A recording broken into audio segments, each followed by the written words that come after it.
오늘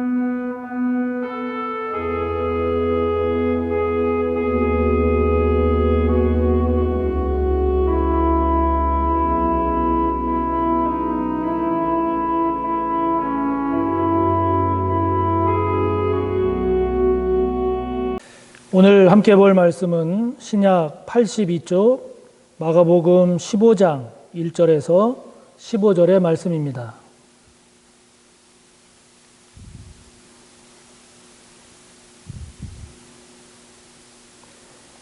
마가복음 15장 1절에서 15절까지의 말씀 봉독하겠습니다. 새벽에 대제사장들이 즉시 장로들과 서기관들 곧 온 공회와 더불어 의논하고 예수를 결박하여 끌고 가서 빌라도에게 넘겨주니 빌라도가 묻되 내가 유대인의 왕이냐? 예수께서 대답하여 이르시되 내 말이 옳도다 하시매 대제사장들이 여러 가지로 고발하는지라. 빌라도가 또 물어 이르되 아무 대답도 없느냐? 그들이 얼마나 많은 것으로 너를 고발하는가 보라 하되 예수께서 다시 아무 말씀으로도 대답하지 아니하시니 빌라도가 놀랍게 여기더라. 명절이 되면 백성들이 요구하는 대로 죄수 한 사람을 놓아주는 전례가 있더니 밀란을 꾸미고 그 밀란 중에 살인하고 체포된 자 중에 바라바라 하는 자가 있는지라. 무리가 나아가서 전례대로 하여 주기를 요구한데 빌라도가 대답하여 이르되 너희는 내가 유대인의 왕을 너희에게 놓아주기를 원하느냐 하니 이는 그가 대제사장들이 시기로 예수를 넘겨준 줄 알미러라.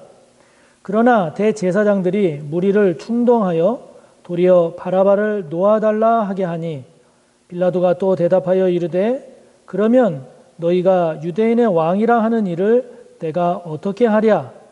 그들이 다시 소리 지르되 그를 십자가에 못 박게 하소서. 빌라도가 이르되 어찌 미냐? 무슨 악한 일을 하였느냐 하니 더욱 소리 지르되 십자가에 못 박게 하소서 하는지라. 빌라도가 무리에게 만족을 주고자 하여 바라바는 놓아주고 예수는 채찍질하고 십자가에 못 박히게 넘겨주니라. 아멘. 마가복음을 통해서 보는 예수님을 만난 사람들, 오늘은 10번째 시간입니다. 10번째로 오늘은 본디오 빌라도입니다.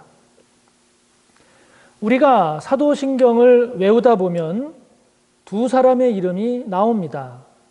한 사람은 예수님의 육신의 어머니인 마리아고, 그리고 또 다른 한 사람이 바로 본디오 빌라도입니다. 예수님의 어머니 마리아는 예수님을 잉태하고 낳은 복된 이름, 그리고 영광된 이름인 반면에 본디오 빌라도는 예수님을 고난받게 하고 십자가에서 죽도록 한 불행한, 그리고 치욕의 이름입니다. 사도신경이 완성된 이후 지금까지, 그리고 앞으로도 계속해서 수많은 그리스도인들이 사도신경을 외울 때마다 예수님은 본디오 빌라도에게 고난을 받아서 십자가에 못 박혀 죽으셨다라고 할 테니 이 얼마나 불행한 일입니까? 빌라도는 역사적으로 보면 AD 26년에서 AD 36년까지 10년 동안 로마로부터 파견이 되어서 유대 지역을 다스렸던 유대 지역의 5대 총독으로 임명된 사람이었습니다. 그래서 이 빌라도는 예수님께서 공생의 사역을 하시던 그 기간에 유대 총독으로 있었습니다. 식민지 지역인 유대 총독으로서 빌라도가 가졌던 권한은 막강했습니다. 아주 막강했습니다. 약 120명의 기병대가 있었고요. 또 2,500에서 3,000명에 이르는 그런 보병도 거느릴 수 있었습니다. 대제사장을 임명할 수 있는 임명권도 가지고 있었고, 그리고 예루살렘 성전을 통제하기도 했고 성전의 돈도 통제했습니다. 뿐만 아니라 대제사장의 예복들을 보관하고 있다가 절기 때가 되면 그것을 내어주기도 했습니다. 심지어는 당시 이스라엘의 최고 회의였던 산헤드린 공회에서 결정한 재판 결과까지도 바꿀 수 있는 그러한 막강한 그런 권한의 자리가 바로 이 유대 총독의 자리였습니다. 요한복음 18장 31절을 보면 유대인들이 빌라도에게 예수님을 데리고 와서 하는 말이 우리에게는 사람을 죽이는 권한이 없습니다 하거든요. 그런데 그 말이 맞아요. 맞는 말입니다. 왜냐하면 사형 집행권은 총독에게만 있었던 것입니다. 그래서 빌라도는 자신에게 온 예수님을 만나고 그리고 예수님과 오랜 시간 대화하면서 함께 할 수 있었던 것이죠. 그러니 여러분 얼마나 안타깝습니까? 빌라도가 예수님을 바로 눈앞에서 보고 그리고 그 예수님이 어떤 분인지 제대로 깨달을 수 있는 그런 시간과 기회가 주어졌음에도 불구하고 결국 예수님을 제대로 만나지 못하는 사람이 되었으니 이 얼마나 불행하고 안타까운 일입니까? 이런 빌라도의 모습을 우리가 가만히 생각을 하다 보면 이것이 비단 빌라도에게만 해당되는 것이 아니구나 하는 것을 우리가 깨달을 수 있습니다. 오늘날도 빌라도와 같이 예수님을 만날 수 있는 시간과 기회가 오늘날에도 얼마나 많이 있습니까? 그럼에도 불구하고 결국은 예수님을 못 만나는 사람들 또한 얼마나 많이 있습니까? 심지어는 믿는다고 하는 우리도 교회를 다니며 신앙생활 한다 하면서도 정작 예수님을 제대로 만나지 못하고 있는 그런 신앙생활을 하고 있다라고 하면 우리 또한 빌라도와 같은 그런 안타까운 사람이 되지 않겠습니까? 저와 여러분은 결코 그런 사람이 되어서는 안 되겠습니다. 빌라도가 이렇게 예수님을 직접 만났음에도 불구하고 예수님을 모르는 구원받지 못한 이런 불행한 사람이 된 이유가 무엇일까 하는 것이죠. 오늘 두 가지 면을 살펴보려고 합니다. 첫 번째로는 이 빌라도가 태어난 자리 그리고 그가 자란 환경이 문제였습니다. 빌라도가 태어난 곳은 로마였지요. 로마는 예수님을 모르는 나라입니다. 예수님을 모르는 나라입니다. 그가 자랄 때 그가 예수님에 대해서 복음에 대해서 들을 기회가 없었겠죠. 또한 로마는 다종교 국가였습니다.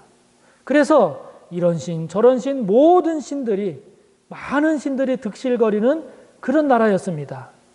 뿐만 아니라 그런 문화 속에서 자란 이 빌라도는 완전한 로마 시민이었고 그리고 그 당시에 세계에서 가장 명예롭게 생각하는 로마 군대의 장교였습니다.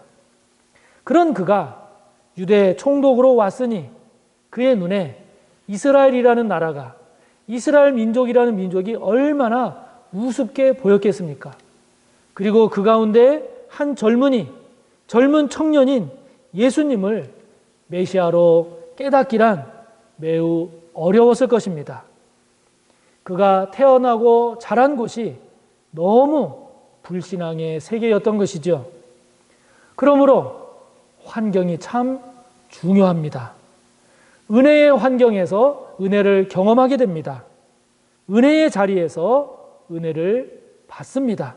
물론 하나님은 모든 곳에 계십니다. 어느 곳에나 계시지만 그래서 특별한 은혜가 임하면 불신앙의 세계에서도 아주 뛰어난 믿음의 사람이 나오기도 합니다. 그러나 일반적으로는 보통은 내가 지금 어떤 자리에 있는가? 내가 지금 속한 환경이 어떤가? 이와 같은 환경이 매우 중요합니다. 국무총리나 장관 등 고위직 공무원에 내정된 사람들이 있는 경우에 그들을 검증하기 위해서 인사청문회를 하지요. 인사청문회를 우리가 보다 보면 종종 인사청문회에서 거론되는 문제 중에 하나가 뭐냐면 위장 전입에 관한 문제입니다. 살고 있지도 않은 곳에 주민등록지를 옮겨놓는 것이죠. 왜 그렇게 할까요? 왜 그렇게 많은 사람들이 위장 전입을 할까요? 많은 경우는 자신의 자녀들을 보다 좋은 학교에 보내려고 하는 경우가 참 많습니다. 여러분, 중학교면 중학교, 고등학교면 고등학교 다 같은 학교지 유독 그렇게 보다 더 좋은 학교를 보내려고 위장해서라도 왜 그렇게 할까요? 환경이 달라서 그렇습니다. 환경이 달라서 그렇습니다. 그 학교에서 만나는 학생이 다르고 그 학교가 이루고 있는 분위기가 다르고 그리고 주위 환경을 통해서 받는 그런 영향력이 다르기 때문에 장소와 환경이 그만큼 중요하다 생각하기 때문에 위장해서라도 전입하려고 하는 거죠. 예전에 부흥회 강사님들이 아주 감동적인 예화의 하나로 드는 그런 예화에 이런 것이 있죠. 믿지 않는 집에 어느 여인이 시집을 왔습니다. 시집을 와서 믿지 않는 집에 와서 얼마나 시집살이를 고되게 하는지 시어머니, 남편을 통해서 얼마나 어려운 시집살이를 하는지 모릅니다. 그렇게 고생하던 여인이 예수님을 알게 됐어요. 예수님을 만나게 됐어요. 교회를 다니게 되고 신앙생활을 하게 됐습니다. 그래서 그 믿음으로 모든 그 가시밭길을 다 극복하고 승리해서 마침내 그 집안의 온 사람들, 모든 식구들을 주님께로 인도했습니다. 라고 하는 그런 간증을 우리가 들을 때 얼마나 큰 감동을 받습니까? 여러분, 우리가 그런 이야기에 감동을 받는 이유가 뭐겠어요? 그것은 그런 불신앙의 세계, 그런 불신앙의 환경 속에서 그렇게 제대로 믿음 생활하기가 그만큼 어렵다는 것 아니겠습니까? 그러므로 내가 지금 속한 자리가 어딘가? 내가 지금 속한 환경이 어떤 환경인가? 나의 자녀, 우리의 자녀들이 지금 자라고 그리고 속한 그 환경이 어떤가라고 하는 것을 살피는 것은 그렇게 매우 중요한 일입니다. 여러분은 지금 은혜의 자리에 있습니까? 여러분은 지금 여러분의 삶의 자리가 은혜로운 환경으로 되어 있습니까? 만약에 그렇다라고 하면 그 자리를, 그 환경을 감사하고 그것을 소중히 여기시기를 바랍니다. 우리가 교회를 소중히 여기고 그리고 교회에서 예배를 드리는 것을 귀중히 여기는 이유가 무엇입니까? 그것은 그만큼 교회가, 그만큼 예배의 자리가 귀하고 소중하기 때문 아닙니까? 저와 여러분, 이 귀한 은혜의 자리, 은혜의 환경, 이것을 소중히 여기는 것을 꼭 기억하시기를 바랍니다. 제가 부교육자로 사역을 할 때 담임 목사님의 배려로 기도원에서 10일간 금식 기도를 한 적이 있습니다. 그 기도 기간 중간에 많은 은혜가 있었지만 그 중에서도 특히 깊은 은혜를 받았던 것은 바로 교회에 대한 새로운 깨달음이었습니다. 여러분, 지금도 특히 요즘 얼마나 교회에 대해서 많은 이야기들을 합니까? 좋은 소리, 안 좋은 소리 얼마나 소리가 많습니까? 그런데 그때 제가 기도하는 가운데 교회에 대한 새로운 깨달음을 갖게 됐는데 그것은 교회가 얼마나 소중하고 귀한 것인지를 깊이 깨닫게 된 것입니다. 그래서 자녀들에게 제가 유언을 남긴다라고 하면 그 유언 가운데 하나로 교회를 떠나지 말고 끝까지 교회를 사랑하라, 그렇게 남길 계획이기도 합니다. 여러분 잘 생각해 보세요. 이 세상에 좋은 곳이 얼마나 많아요. 그러나 아무리 이 세상에 좋다라고 하는 곳인들 하나님의 말씀이 선포되고 하늘의 소리를 들을 수 있는 곳이 교회 말고 또 어디가 있겠어요? 없어요. 없습니다. 이 세상에 얼마나 좋은 음악이 많아요. 이 세상에 얼마나 좋은 노래들이 많아요.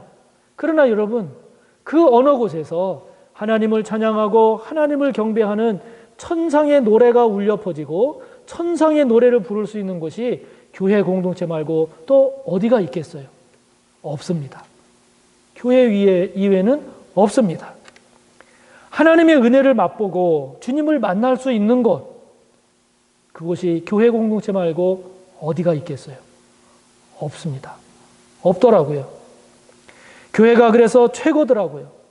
물론 교회 안에 부족하고 허물 많은, 그래서 인간의 냄새가 많이 나고 그리고 구겨진 인간의 모습들이 교회 안에 많이 있지만, 그래도 교회만큼 소중하고 귀한 것이 또 어디 있을까 하는 그런 깨달음을 갖게 됐습니다.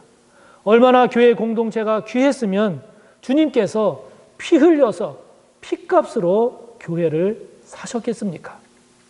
그러므로 사랑하는 성도 여러분, 은혜의 자리를 소중히 여기시기를 바랍니다. 은혜 받는 환경, 은혜 받을 수 있는 환경을 귀하게 여기시기를 바랍니다.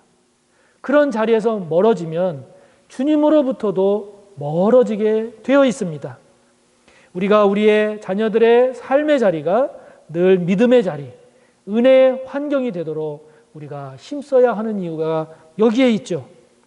그래서 저와 여러분, 그리고 우리의 자녀들이 예수님을 제대로 만나서 믿음과 은혜 가운데 복된 삶을 잘 사는 그런 복이 있기를 바랍니다.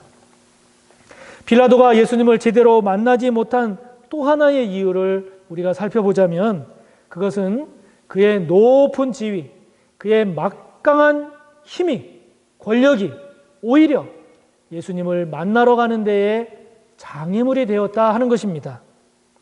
앞서 말씀드린 대로 유대 총독이라고 하는 자리는 당시 유대에서는 가장 높은 자리요, 가장 막강한 자리가 이 유대 총독의 자리였습니다. 그래서 요한복음 19장 10절을 보면 이 빌라도가 예수님께 이렇게 말합니다. 내가 너를 놓을 권한도 있고 십자가에 못 박을 권한도 있는 줄을 알지 못하느냐, 그렇게 말합니다.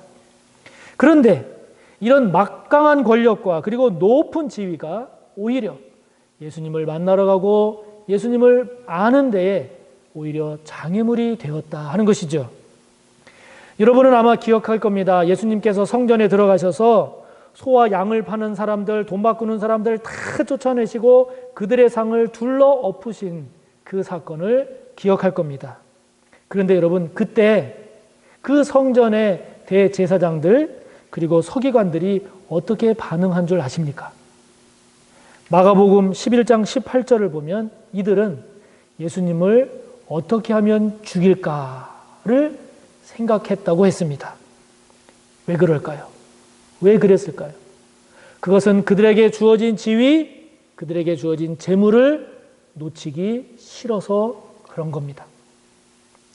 지위와 재물이 오히려 주님께 가는 길을 막고 있었던 거죠. 높은 지위에는 그만큼의 권력이 주어지고 그 권력에는 재물이 따라붙기 마련입니다. 처음에는 그래서 사람이 재물을 지배합니다. 처음에는 사람이 지위도 지배하고 권력도 지배합니다. 그러나 시간이 지나면서 점차 이제는 그 지위가, 그 재물이, 그 권력이 이제는 사람을 지배합니다.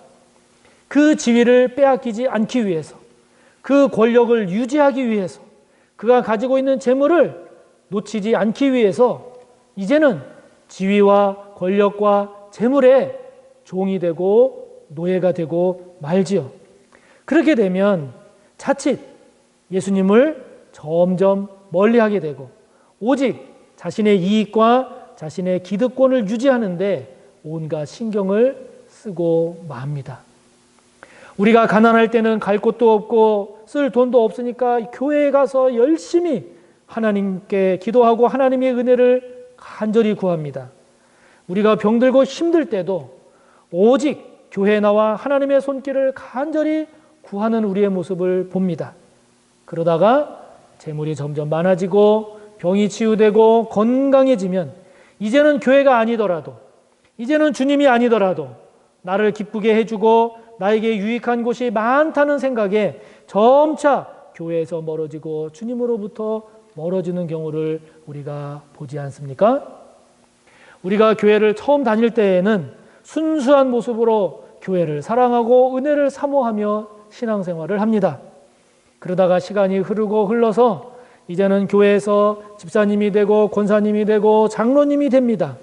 그러면 그렇게 되면 될수록 이제는 자기 신앙만 돌아보는 것이 아니라 점점 다른 사람의 신앙도 돌아보게 되고, 이제는 맡은 일도 점점 많아지게 되고, 중요한 지위에 점점 교회 안에서도 점점 더 중요한 지위에 오르게 되지요. 이제는 교회를 겉에서만 보다가 이제는 교회의 깊은 속도 보게 됩니다. 목회자를 멀리서 보다가 점점 가까이 가서 보게 됩니다. 그러다 보면 자칫 잘못하면 순수한 그런 신앙의 자세보다도 점점 인간적이고 위선적이고 형식적인 모습으로 우리가 흘러가고 있음을 보기도 하는 것이죠. 목사라고 해서 예외가 아닙니다. 그러므로 여러분, 우리에게 재물이 많아지고 우리의 삶의 환경이 좋아지는 것은 분명히 하나님의 은혜요, 하나님께서 주신 복입니다. 우리의 신앙의 연조가 늘어가면서 교회에 대해서 잘 알게 되는 것, 그것 또한 은혜요, 복입니다. 그러나 한편으로는 그러면 그럴수록 우리의 신앙이 반대로 순수해지지 않고 변질되거나 퇴색될 가능성 또한 많아진다고 하는 것 또한 우리가 잊어서는 안 됩니다. 하나님께서 우리에게 재물을 주셨는데, 하나님께서 우리에게 지위를 주셨는데, 하나님께서 우리에게 힘을 주셨는데, 그것을 주님의 기대에 어긋나지 않게 하나님의 영광을 위해서, 하나님의 나라와 교회를 위해서, 하나님의 선한 뜻을 위해서 우리가 잘 사용한다면 얼마나 주님이 기뻐하시겠습니까? 바라기는 저와 여러분 모두가 빌라도처럼 그렇게 되지 않고 언제나 주님을 제대로 만나는, 언제나 주님께 더 가까이 가는, 그런 주님을 더욱 깊이 만나는 우리 모두가 되기를 간절히 바랍니다.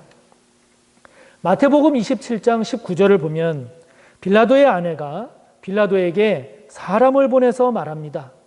저 옳은 사람에게 아무 상관도 하지 마소서.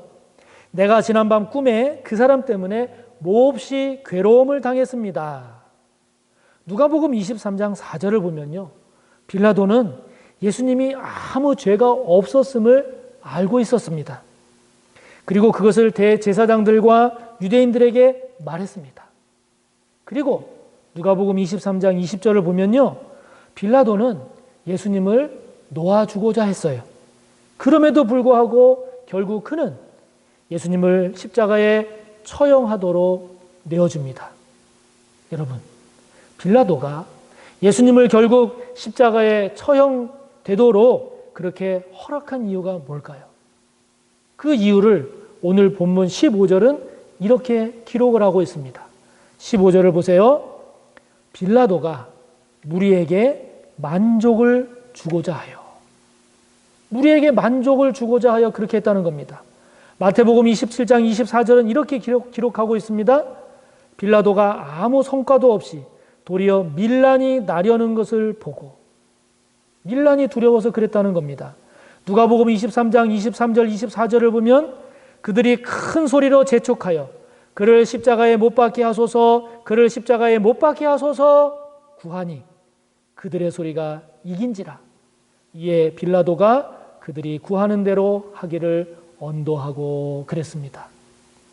빌라도는요, 유대인들의 그 외침에 무릎을 꿇었습니다. 옳고 그름 분별하지 않았습니다. 선과 악, 진리와 비진리, 구원과 멸망, 그것은 그의 기준이 되지 못했습니다. 오직 자신의 자리와 자신의 권력을 어떻게 유지하고 누릴 수 있는가에만 집중했습니다. 우리는 그런 빌라도를 욕하지요. 우리는 빌라도가 그때에 아니요, 나는 결코 예수를 내어줄 수 없어, 그는 잘못이 없어, 그는 메시아요, 그렇게 했기를 바라지요. 그러나 만약 저와 여러분이 그때 그 빌라도의 자리에 있었다면 저와 여러분은 그렇게 말할 수 있었을까요? 우리는 일제 때 신사참배한 그리스도인들, 목회자들을 비판합니다. 그래서 주기철 목사님 같이 끝까지 신앙적 절개를 지키고 순교한 분들을 존경하고 추앙합니다. 맞습니다. 맞습니다.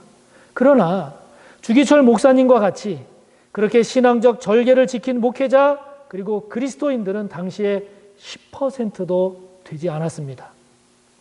1%에 불과하다고 말하는 분도 있습니다. 만약 저와 여러분이 그때 그 자리에 있었다면 저와 여러분은 어떤 길을 걸었겠습니까? 오늘 빌라도의 모습을 보면 참 아쉽습니다. 그러나 빌라도의 모습을 아쉬워하기 전에, 그런 빌라도를 욕하기 전에 빌라도와 같은, 아니 빌라도만도 못한 그런 우리의 모습은 없는지 돌아봐야 하지 않겠습니까? 그래서 빌라도처럼 예수님을 눈앞에서 만났음에도 불구하고 예수님을 제대로 만나지 못한 그런 빌라도처럼, 그런 빌라도와 같은 그런 사람이 아니라 이 시대, 이 세상의 이러한 풍조 속에서도 아브라함처럼, 모세나 여호수아처럼, 다윗처럼, 바울처럼 주님을 만나고 주님 앞에 더 가까이 나아갈 줄 아는 저와 여러분이 되면 얼마나 좋겠습니까?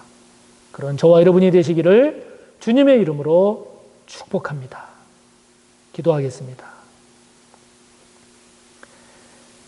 하나님 아버지, 빌라도의 모습을 보며 참 안타깝고 그리고 불행한 사람이구나 하는 것을 우리가 생각을 합니다. 그러나 주님, 저희들 또한 주님을 만나고 주님께 더 가까이 갈 수 있는 그런 기회와 시간이 있음에도 불구하고 주님을 제대로 만나지 못하고 주님께 더 가까이 가지 못하는 저희들의 모습은 없는지요? 오늘 우리의 신앙과 우리의 삶 가운데 빌라도와 같은 그러한 안타까운 모습은 없는지 돌아보기를 원합니다. 주님, 저희가 서 있는 자리, 저희들이 살아가는 삶의 환경이 복되고 은혜롭기를 원합니다. 그러한 자리에 그러한 환경이 되도록 애쓰는 저희들 되게 하여 주시고, 특별히 저희들에게 재물이 주어지고 지위가 주어지고 권력이 주어진다 할지라도 그것이 빌라도처럼 주님께 가는 데 있어서 장애물이 되지 않게 하여 주시고, 오히려 그것을 통해 더욱더 주님께 가까이 나아가며 하나님의 영광을 위해서 사용할 줄 아는 저희들 되기를 원하오니, 아버지 하나님, 저희들 꼭 그런 삶, 그런 우리 모두가 될 수 있도록 도와주시옵소서. 예수님의 이름으로 기도하옵나이다. 아멘.